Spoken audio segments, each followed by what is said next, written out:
I have got some lovely impromptu art to share with you guys. Okay, always looking for another way to do a fun project that's inspiring, and you know I love projects that pull at my heartstrings. Those are my favorite projects. So I'm always hunting for frames, and I generally find them and they look like they're in this state right here. Just look at the frame part. You know, it's really falling apart. I don't care. I love them that way. I love them. They're more beautiful, a lot more character. They're just cooler.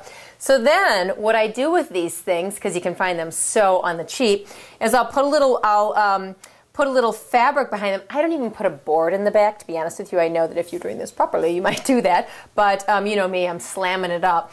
I'll put a little fabric, hot glue it onto the back side of the frame, and then I'll gather up a bunch of cool stuff. So in this case, I've got, you know, tear sheets out of magazines. I've added, you know, every person's initials from my family, you know, the kids and everything. Some wonderful pictures, a little page out of my grandmother's passport. How about that? I still have my grandmother's passport. You know, a little ribbon, you know, just fun little tidbits, whatever you've got. I've got an old necklace that I'm going to add in.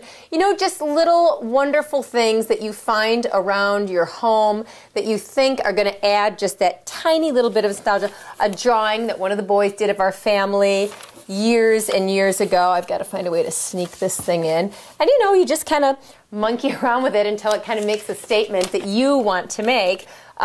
If you don't want to use real postcards, I always Xerox them and then I rip them so you get these funky little edges, a little more artful. And, you know, find places to tuck these things. I actually even, oh, I have to show you. I have an old letter from my grandmother and I put it inside of just one of these, you know, funky office sleeves. Who cares? It's going to be really charming anyways. And then this is a darling little piece of lace that was my grandmother's that I'm adding into this too. So you guys get where I'm going here. I know you do this kind of thing and make it your own, but it's a wonderful kind of weekend project or anytime you have a little extra stuff and maybe an empty frame.